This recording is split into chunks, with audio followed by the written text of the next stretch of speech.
안녕하세요. 씨알쌤이에요. 오늘은 애덤 스미스의 국부론, 우리 해냄 고전에 있었던 작품이죠. 그 국부론을 좀 오늘 알려드리기 위해서 영상을 찍기 시작했습니다. 먼저 국부론은 지금 너무너무 유명하죠. 고전경제의 아버지라고 애덤 스미스가 불리고 있고요. 가장 유명한 거 뭐가 있을까요? 국부론에서 분업을 되게 강조했고, 그리고 우리 자본주의 사회를 긍정하면서 보이지 않는 손에 의해서 자율적으로 경제가 돌아갈 수 있도록 하면 온 국민이 행복하게 살 수 있다, 이렇게 주장했던 게 애덤 스미스다. 이런 정도는 좀 알고 계실 것 같아요. 그런데 해냄 고전에서는 그 부분을 부각하기보다는 좀 독특하게도 애덤 스미스가 국부의 원천, 그러니까 국가의 부죠. 국가가 부자가 되는 거, 그것의 원천을 무엇이라고 받는가, 그리고 이제 노동이라고 봤거든요. 그 노동의 가치가 뭐고, 의미가 뭐고, 이런 것들에 대해서 그 부분을 좀 가지고 왔어요. 선생님이 굉장히 적절하다는 느낌이 들었어요. 왜냐하면, 보이지 않는 손, 분업, 인간의 이기심, 이런 것들만 부각이 됐을 경우에, 지금 현재 이제 애덤 스미스가 그렇게 인식이 많이 되고 있잖아요. 근데 그렇게 됐을 경우에 이게, 자본가?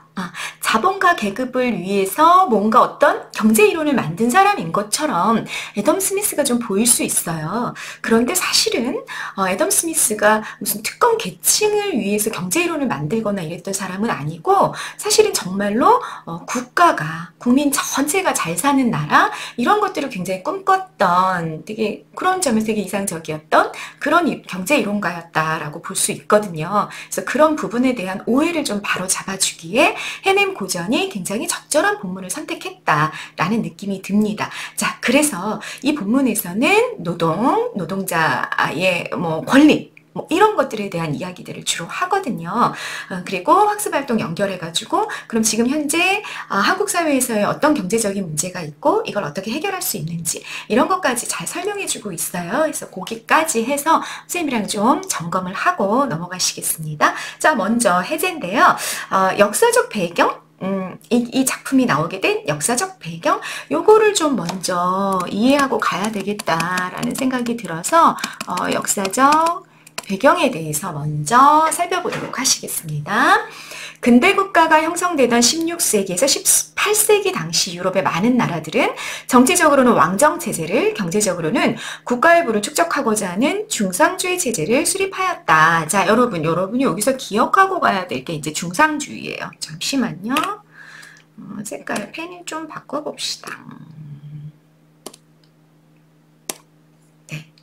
중상주의예요, 여러분. 중상주의, 빨간색 동그라미 별표 하시고요. 뭐라고 나와 있냐면요. 국가가 지닌 경제력을 늘리기 위한 수출은 장려하고 그것이 유출되는 수입은 억제하고자 했다. 즉 무역 흑자를 국가적 과제로 삼고 독점적 무역 회사를 허가하거나 식민지를 건설하는 등 강력한 정부 주도의 정책을 시행했다. 이렇게 나와 있죠. 그러니까 16세기에서 18세기를 지배하고 있었던 게 뭐다? 중상주의다. 네, 국가의 부를 눌리는데, 국가의 부를 눌리는 방법이 뭐냐? 그러면 첫 번째가 보호무역이었다는 거야. 보호무역 어떻게 한다고? 수출은 올려야 돼요. 그런데 수입은 막아요. 그러니까 수입을 막는 방법으로 이제 외국에서 굉장히 좋은 값싼 물건이 들어오는데도 거기에 막 관세를 부과하는 거죠. 관세를 부과해가지고 비싸서 이 국민들이 사지 못하게끔 만드는 거예요. 그리고 질이 나쁜 그런 자국의 물건도 막 사게. 그러면 여러분 누가 좋겠어요? 누구만? 수출업자들 좋겠죠? 그쵸? 국가가 딱 몇 명의 이렇게 소수의 수출업자들이랑 결탁을 해가지고 그 수출을 막 잘 될 수 있게끔 막 세금도 안 주고 안 부여하고 막 이렇게 해서 굉장히 이 수출업자들의 이 부를 막 늘려준 거예요. 그러면 이제 수출업자들이 일정 부분을 또 국가에다가 금과 은을 이제 바치는 거죠. 그런 형식으로. 그리고 특권을 가지고 있는 이제 상인 계층들이 있었던 거죠. 이 상인 계층들이 만든 물건들은, 이 사람들은 자유 경쟁을 하지 않았어요. 경쟁할 필요가 있다 없다?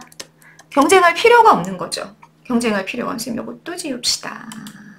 경쟁할 필요가 없는 거죠. 왜? 국가가 보호해 주는 거야. 그래서 이 똑같은 물건, 예를 들어 이제 이 상인 계층이 무슨 코트를 팔고 있었다. 그러면 외국에서 그것과 똑같은 동일한 종류의 코트는 들어오지 못하게 막는 거죠. 그래서 그냥 마음껏 이 사람 혼자서 코트를 팔 수 있게끔 해준 거예요. 그러면 여러분 이제 필요한 사람들은 그냥 이 사람한테서만 코트를 살 수 있으니까 그러면 이 사람은 아주 부를 굉장히 많이 축적할 수 있게 되겠죠. 그런데 백성들은 좋았을까요? 그렇지 않았겠죠.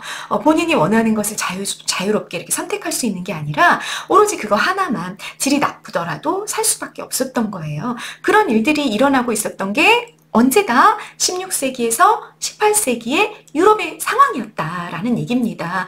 그리고 이걸 통해서 국가는 이걸 이렇게 통해 가지고 국가는 금과 은을 축적했어요. 금과 은을 축적하면 그것이 국부야. 국가의 경제력이야. 이렇게 생각하고 있었던 거죠. 네, 역사적인 배경 이해되셨죠? 다시 본문 볼게요. 스미스는 이러한 중상주의에 대해 비판한 거예요. 이거 잘못됐다. 특권계층에게 부를 몰아주고 있지 않냐. 금과 은이 국가에 아무리 많아봤자 정부에 금과 은이 막 창고마다 쌓였어.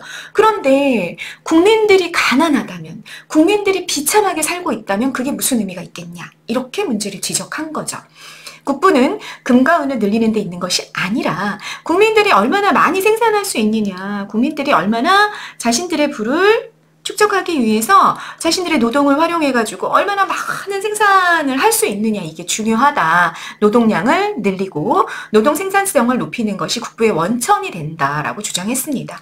그리고 이처럼 생산성을 향상하기 위해서 분업을 권장했다. 그런 거죠. 이제 한 사람이 물건을 처음부터 끝까지 만드는 것보다는 이거를 쪼개가지고 여러 사람들이 한꺼번에 같이 만들면 훨씬 더 한 특정 부분에 대해서 전문화도 이루어질 뿐더러 짧은 시간 안에 아주 많은 물건들을 만들 수 있게 된다. 이런 거를 막 주장을 했던 거죠. 그래서 분업을 권장하고 분업은 시장의 규모가 크고 거래가 많을수록 확장된다라고 보았습니다. 그래서 스미스는 시장 거래를 가능한 한 자유롭게 하는데 관심을 기울이게 되었다라는 이야기입니다. 자, 스미스가 노동이 굉장히 중요하다. 노동 생산성을 올리는 것이 중요하고 그러기 위해서 분업이 필요하고 그 분업이 정말 분업이 확장되기 위해서는 시장의 규모가 커져야 된다라는 관점을 가지고 있었다라는 얘기죠. 이와 더불어 스미스는 인간이 본성적으로 가장 적은 비용으로 가장 많은 수익을 창출하려고 노력하기 때문에 이게 바로 경제성의 원리잖아요. 가장 적은 것으로 가장 많은 것을 얻는 것, 이런 것을 노력하기 때문에 개개인의 경제활동을 통해 자연히 사회 전체의 이익도 증가하게 된다고 생각했다. 이것이 이른바 보이지 않는 손이다라는 얘기입니다. 따라서 개인이 자유롭게 자신의 이익을 추구할 수 있도록 제도가 확립되어야 한다고 주장했다. 여러분 이 주장 왜 했는지 근데 아시겠죠? 앞에서 어떻게 했어요? 국가가 철저하게 경제를 장악하고 그걸 관리하고 통제했단 말이에요. 그러면서 국가가 통제하면서 자기가 통제하는 모든 정책들이 누구를 위해서 특권 계층을 위해 딱 이렇게 포인트가 맞춰져 가지고 통제가 이루어지고 있었단 말이죠. 그러니까 국가의 국민 대다수는 되게 가난하게 사는데 그중에 한 상위 한 5% 정도만 그 국가의 부를 다 독점하면서 그렇게 있었기 때문에 스미스가 주장한 거야. 국가가 통제하지 마라. 통제하지 말고 자율적으로 풀어줘. 자율적으로 풀어주면 알아서 잘할 거야. 알아서. 자율적으로 경쟁이 이루어질 거고 자율적으로 생산성을 높이게 될 거고 이게 보이지 않는 손이 이렇게 작동하면서 그냥 모두가 서로서로 잘 사는 사회가 만들어질 거야. 국가는 절대로 개입하지 마. 제발 좀 통제하지 마. 이렇게 주장을 하게 됐던 거죠. 그러니까 이거는 철저하게 그 당시의 중상주의 정책에 대한 반대였다라고 여러분들이 이해하고 가시면 되겠습니다. 자, 뒤에 나오죠. 스미스가 시장 만능주의를 주장한 것이 아니다. 여러분 기억하셔야 되겠죠? 별표 체크하시고요. 주장한 것은 아니다. 오히려 그는 특권층에게 돌아가는 혜택을 없애고 모든 국민이 잘 살도록 하는 것에 초점을 맞추었다. 그리고 국부론을 통해 중상주의 정책이 일부 상인과 제조업자의 아까 얘기했던 거예요. 상인과 제조업자의 이익만 증대시켜 오히려 그래서 국부라는 건 뭐야? 국가 전체의 부니까 국부는 감소시킨다는 것을 증명했습니다. 그리고 이처럼 국민과 자 여러분 여기 선생님이 요거 한번 해볼게요. 요거 형광펜 쳤으면 좋겠어요. 여러분들도 형광펜 체크하고 갑시다. 여기 이렇게 한번 해볼까요? 그리고 지우고 국민과 국가 모두를 부유하게 하는 것. 이걸 정치경제학의 목적으로 우리가 이제 일반적으로 경제학이라고 부르는 거 그때 당시에 이거를 정치경제학이라고 이제 이게 나눠져 있지 않았던 거죠. 정치경제학의 목표로 그렇게 삼았다라는 얘기가 되겠습니다. 중요한 거 이해되시겠죠, 여러분? 국민과 국가 모두를 부유하게 하는 것 그게 정치경제학의 목표다. 라고 봤던 겁니다. 특권층에게 돌아가는 혜택을 없애고 자율적으로 경제가 돌아가게 하면 모든 국민이 잘 살게 되고 그렇게 되면 국가의 부가, 국가의 경제력도 높아지는 거다라고 주장을 하고 있었다라는 얘기가 되겠습니다. 이게 이제 해제고요.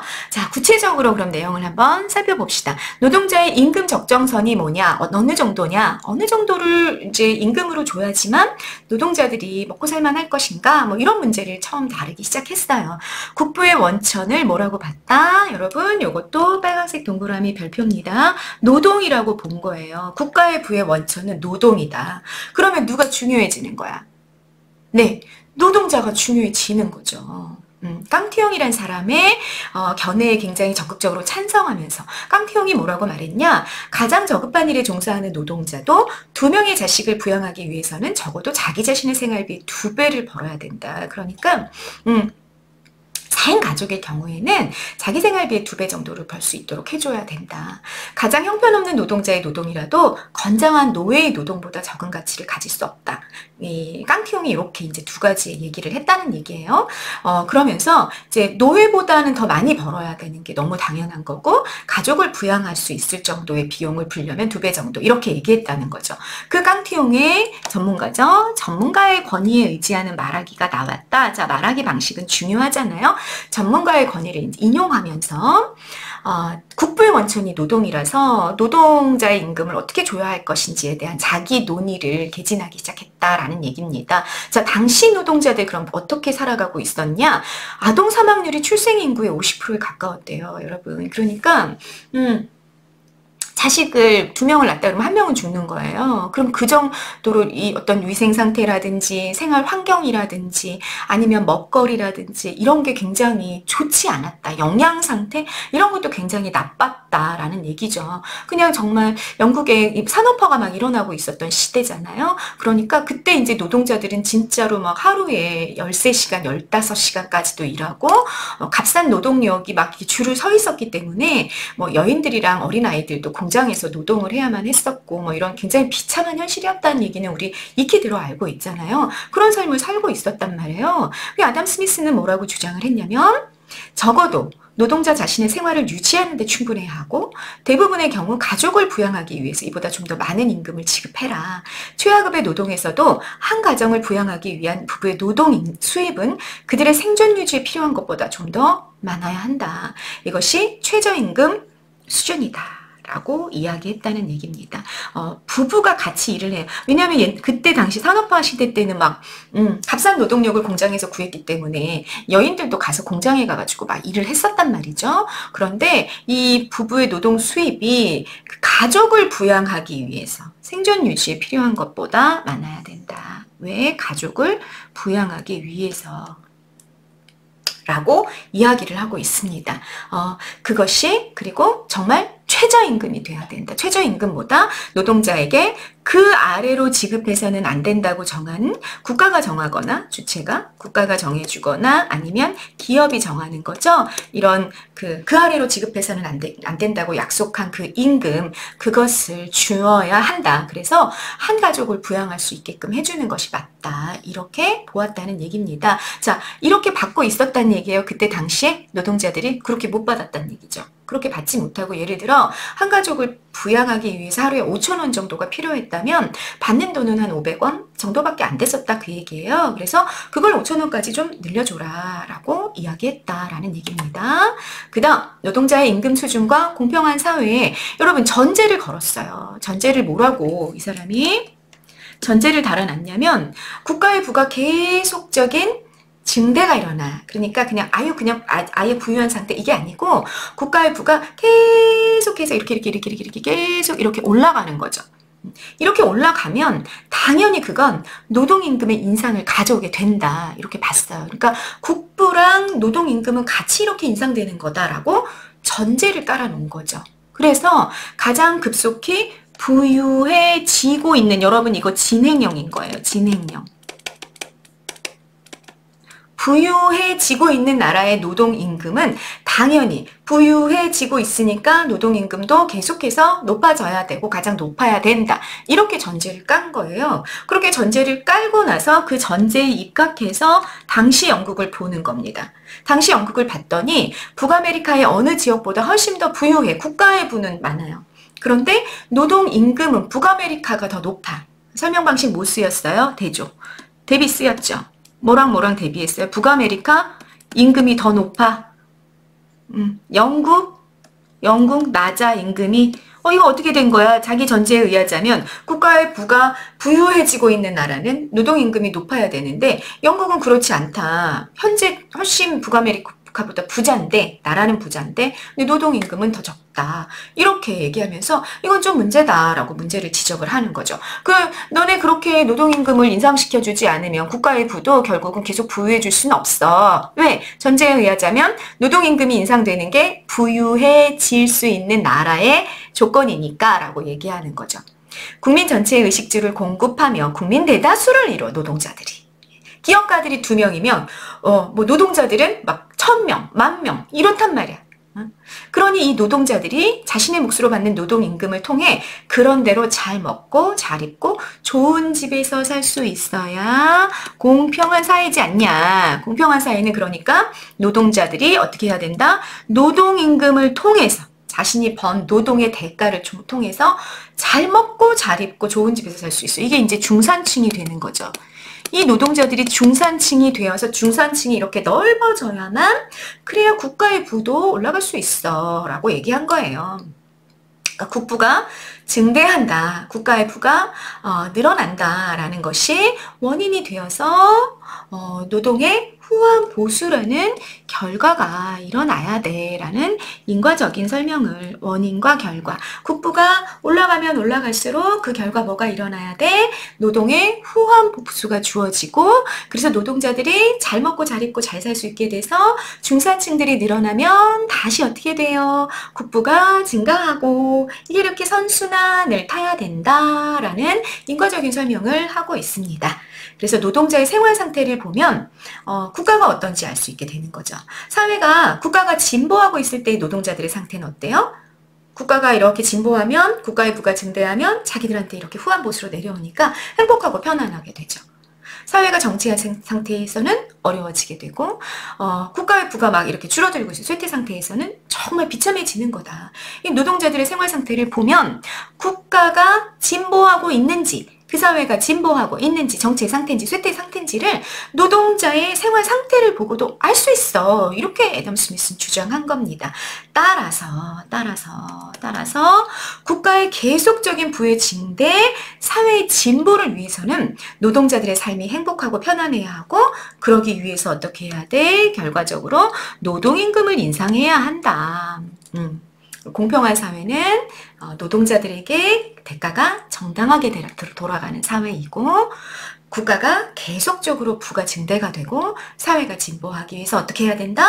노동임금을 인상해야 된다. 지금보다 훨씬 더 많이 줘라. 최저임금을 지금보다 더 높여라. 이런 주장을 하고 있는 거죠. 참 대단하지 않나요? 여러분, 18세기잖아요. 18세기 애덤 스미스, 영국의 애덤 스미스라는 경제학자가 지금 우리 2000년대 전 세계에서 이야기하고 있는 최저임금을 좀 올려서 모든 국민들이 좀 잘 살 수 있게 만들어줘야 돼라는 주장을 이미 그때 하고 있었다는 얘기잖아요. 대단한 얘기죠. 그렇죠? 21세기인데 지금 이 얘기가 이미 애덤 스미스에게 나왔다는 얘기예요. 그러면 애덤 스미스를 요즘에 그 기업가들이, 자본가들이 막 보이지 않는 손을 주장하지 않냐. 정부가 우리 기업, 대기업이 뭐 하려고 그러는데 자꾸 뭐 이렇게 막 통제하지 마. 이런 식으로 애덤 스미스의 보이지 않는 손 이론을 막 가지고 오는데, 애덤 스미스가 그 모습을 바라보면서 하늘에서 막 울고 있지 않을까. 땅속에서 막 울고 있지 않을까. 막 이런 생각이 들지 않나요? 그죠? 그 다음 보십시다. 자, 이번에 무슨 얘기도 하냐면요. 휴식에 대한 이야기도 해요. 노동자에게 휴식이 필요한 이유와 방법. 자, 노동의 후한 보수는 이제 최저임금 많이 주는 거죠. 그렇게 되면요, 인구도 증가하게 되고 더 부지런히 일하게 만들어줘요. 그렇겠죠, 당연히. 풍족하니까 내가 한 명 키우던 걸 두 명의 아이를 키울 수 있겠어. 풍족하니까 그런 생각을 할 거고 자기가 일한 만큼 더 잘 받으니까 근면이 장려되겠죠. 부지런히 일하게 될 거예요. 풍부한 생활 물자는 노동자들의 체력도 증진시킬 거야. 잘 먹을 수 있으니까. 또 미래에 대한 유쾌한 희망. 내가 열심히 일하면 난 더 많은 보수를 받을 수 있어. 체력을 최대한 발휘하도록 고무시켜서 더욱 적극적이고 더욱 부지런하며 더 빨리 움직이는 결과를 가지고 와요. 자, 여러분 여기 설명 방식 다 인과죠. 이런 원인이 있으면 이런 결과를 가지고 와. 이런 설명들을 막 하는 거예요. 그들이 결론적으로 나흘 동안에 4일 동안 일주일의 생활 물자를 벌어요. 왜? 체력이 최대한, 체력도 올라갔잖아. 그리고 근면이 장려받았고 그러다 보니까 더 적극적으로 부지런히 막 일한 거죠. 그래서 일주일의 생활 물자를 4일 만에 다 벌어버리는 거야. 4일 만에. 그러면 나머지 사흘은 놀아요. 놀아. 놀고 싶어 한다고요, 사람은. 그런데 이 기업들이 뭘 해? 성과급제를 해. 성과급제를 도입해. 네가 더 많이 일했어? 더 많은 성과를 냈어? 그러면 내가 보수를 더 줄게. 그런데 너 B보다는 일을 못했네? 그럼 B가 더 많이 가져갈 거야. 너는 이 분량을 이렇게 봐가지고 성과에 따라서 월급을 주는 거죠. 그렇게 하게 되면 4일 놀까 안 놀까 사람들이 안 놀죠. 나머지 사흘, 나머지 3일이야 3일 여러분. 사흘은 3일 말에 나흘은 4일이고요. 원래대로 두면 4일 동안에 일주일치 생활 물자를 딱 벌었다. 그럼 3일은 놀고 싶어 한단 말이지. 그런데 여기에 얘네들 되게 부지런히 일어나서 생산성이 되게 높아졌네? 성과급제를 도입하자. 그래서 성과에 따라서 너네 월급이 달라질 거야 라고 얘기하면 못 넣는 거지, 노동자들이. 그래서 과잉노동이 일어나게 된다는 얘기예요. 성과급제에 의해서 후환보수를 주게 되면 서로 너무 경쟁해. 쟤보다 내가 더 많이 일을 해야 내가 더 많이 월급을 받을 수 있어. 더 많이 벌려는 욕망에 시달리고 과잉노동, 과로를 하게 돼. 노동의 지속할 수 있어요, 없어요? 과로했는데. 지속할 수 없죠. 그리고 직업병에 시달리게 되고 그런 일들이 막 일어나는 거죠. 직업병, 요즘에 가장 대표적인 직업병, 텔레마케터 이런 사람들 얘기할 수 있을 거잖아요. 그리고 이 감정노동에 종사하는 사람들 굉장히 많이 힘들어 하죠. 직업병 같은 경우. 막 이렇게 계속해서 전화를 받는 거잖아요. 그리고 고객의 컴플레인에 응대를 하잖아요. 그러다 보니까 막 환청에 시달리기도 하고, 이런 직업병에 막 너무 과로해서 일을 하게 될 경우에 자기 막 이렇게 그 더러운 감정의 쓰레기통 역할을 한 거죠. 하루 종일. 그럴 경우에 굉장히 직업병에 시달린다든지 이런 일들이 일어나게 되는 거예요. 그래서 여기 같은 경우 직업병에 시달리게 될 수 있다. 성과급제를 도입하고 상호 경쟁을 시키게 되면 그 부분에는 이탈리아의 의사 라마니치가 관련 책을 이제 직업병과 관련된 책을 그때 당시 썼는데, 이런 전문가의 권위에 의지해서 성과급제를 도입하게 되면 과잉노동, 상호 경쟁 때문에 과잉노동에 시달리게 되고, 그러면 직업병도 생기고 오히려 노동의 지속이 저해될 수 있어 라고 주장을 하는 겁니다. 관련 한자 성어 그래서 과유불급. 여러분 여기 형광펜 치고 별표 좀 하세요. 별표 3개. 과유불급. 하얀색으로 좀 바꿔볼까요?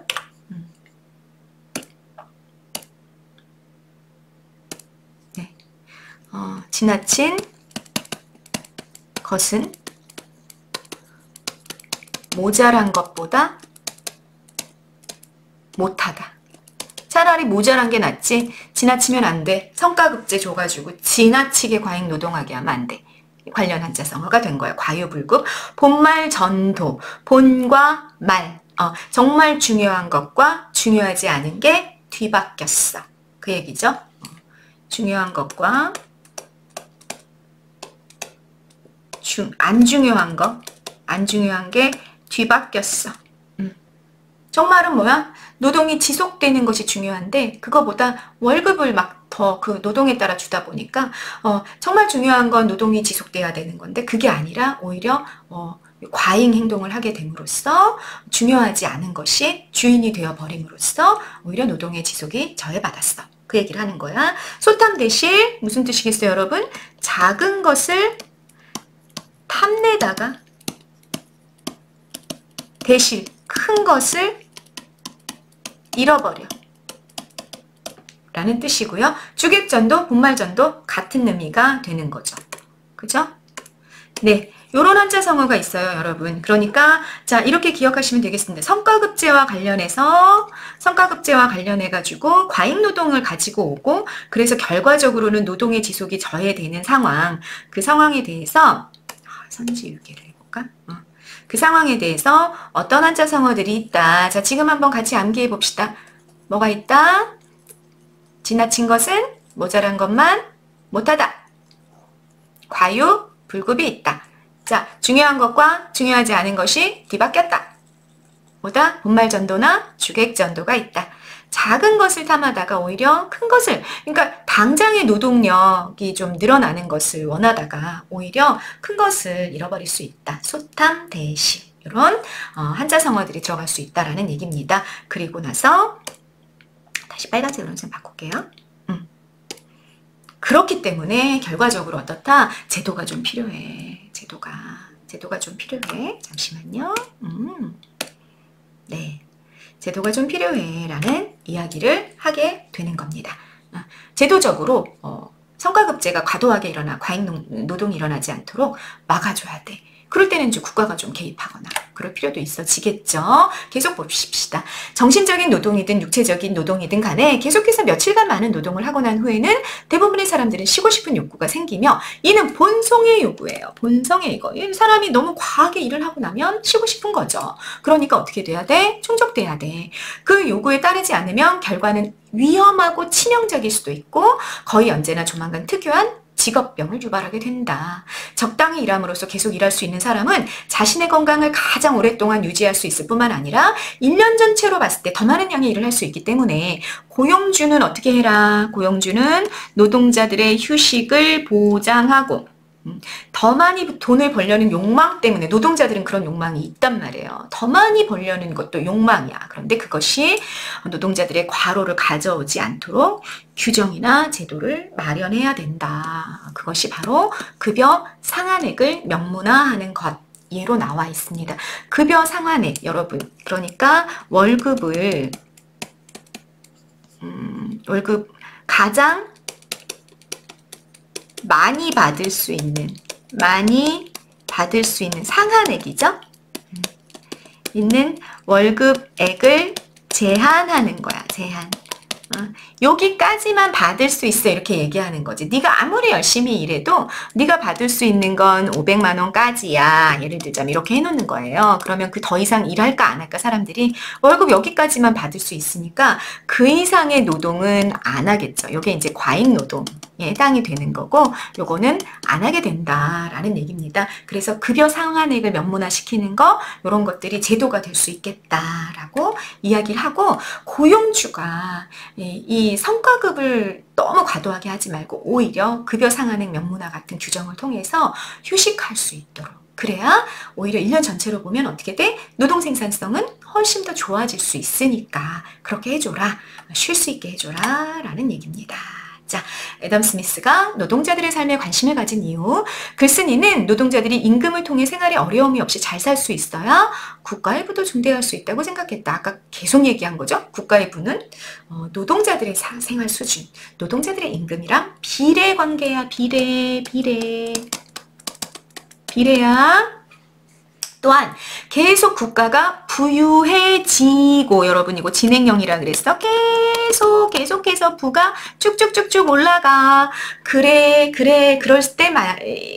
때야말로 노동자들의 생활 상태가 가장 행복하고 가장 편안해 보인다고 판단했다. 왜? 이렇게 계속 올라가면 그것도 임금이 노동자 임금도 비례해서 올라가니까 이것도 비례 관계죠. 비례.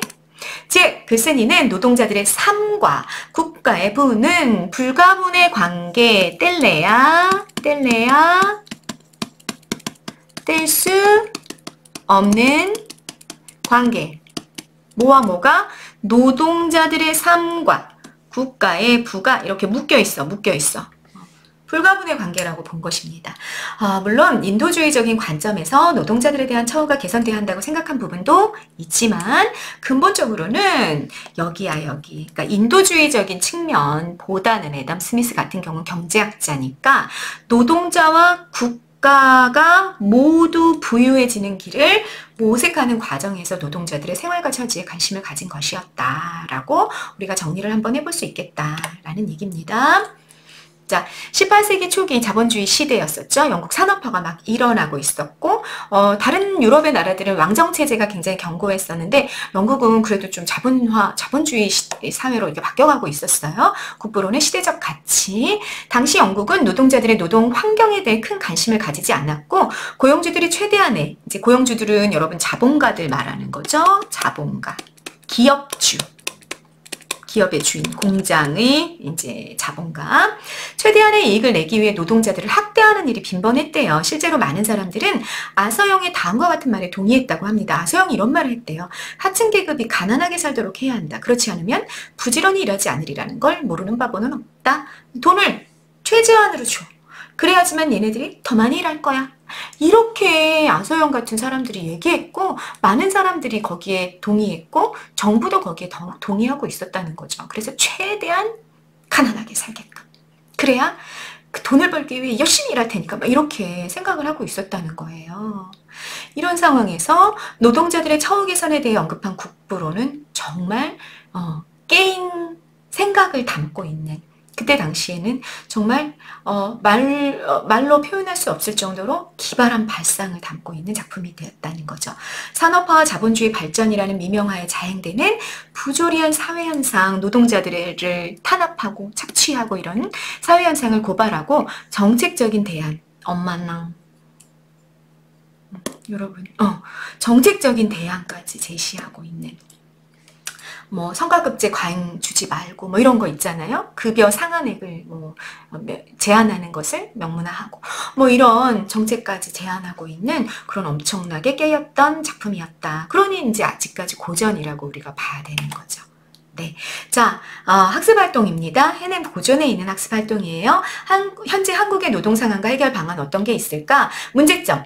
우리나라 OECD 국가 중 노동시간 두 번째로 길고 임금은 중간 수준에 불과하대요. 그러면 여러분, 애덤 스미스에 의하자면 국가가 계속 부유해질 수 있는 거는 노동임금을 잘 주는 거잖아요. 잘 주는 거고 쉴 수 있는 시간을 확보해 주는 거란 말이에요. 그러니까 노동시간을 제한하고 최저임금을 좀 올려주고 이런 관련법을 강화해서 노동자들의 삶의 질을 좀 높여줘야 된다. 이런 주장을 하게 되는 거예요. 두 번째는 그냥 읽어보세요. 그 다음 문제점 두 번째, 소득 격차가 커 부의 양극화, 빈부격차가 너무 심화되고 있단 말이에요. 부의 공정한 분배가 이루어져요. 이를 위해 고소득층에게서 세금을 더 걷고 저소득층 대상의 복지를 확대하는 것도 한 방법이 될 수 있다. 그래서 경제민주화 법안이 구체적으로 좀 마련이 돼야 된다. 모든 국민의 대다수가 누구니까? 애덤 스미스에 의하자면 국민의 대다수는 노동자야. 그죠? 그러니 이 노동자 국민 대다수가 다 같이 잘 살 수 있도록 특권 계층에게 불을 몰지 말고 다 같이 잘 살 수 있는 경제민주화 법안이 마련이 돼야 된다라는 걸 우리는 어디서 배울 수 있겠다? 애덤 스미스의 국부론. 애덤 스미스가 노동을 바라본 관점. 노동자들이 잘 살 수 있게. 그래야 국가의 부가 증대할 수 있다라고 봤던 애덤 스미스의 관점을 통해서 현재 한국의 노동 상황의 문제점을 해결할 수 있는 방법, 이런 것들을 생각해 볼 수 있게 된다라는 이야기입니다. 네, 이게 바로 해냄 고전에 나와 있는 애덤 스미스의 노동에 대한 관점이에요. 여러분, 선생님은 여러분들 어땠어요? 선생님 굉장히 노동자로서, 선생님도 노동자잖아요. 여러분들도 커서 뭐가 될 거예요? 네, 여러분들도 커서 노동자가 될 거예요. 우리가 노동자 하면 왠지 좀 어감 자체가 되게 부정적인 어감이 좀 있어서 나는 노동자가 아닌데 이렇게 생각할 수 있지만 여러분, 뭐 교사, 또 무슨 뭐 디자이너로 일을 하든 또는 뭐 내가 어떤 직장에 다니든 다 노동자예요, 우리는. 그러니까 노동자로서 사실은 고등학교 때 근로기준법이라든지 노동자의 권익과 관련된 내용들을 잘 배우는 게 대단히 많이 필요하죠. 그죠? 그리고 애덤 스미스의 국부론, 우리가 지금까지 너무나 많이 오해받고 기업가들에 의해서 악용되어 왔던 애덤 스미스의 국부론의 노동에 대한 관점도 여러분들이 잘 알고 누군가가 여러분들에게 애덤 스미스를 잘못 전하고 있다면, 야, 그렇지 않아. 애덤 스미스는 노동에 대해서 이렇게 파악하고 있었고, 이렇게 주장했고, 특권 계층에게 부를 모는 것을 반대했던 사람이야. 라고 여러분들이 설명해 주실 수 있으면 정말 좋을 것 같습니다. 네. 예, 오늘 강의는 여기까지 찍겠습니다. 감사합니다.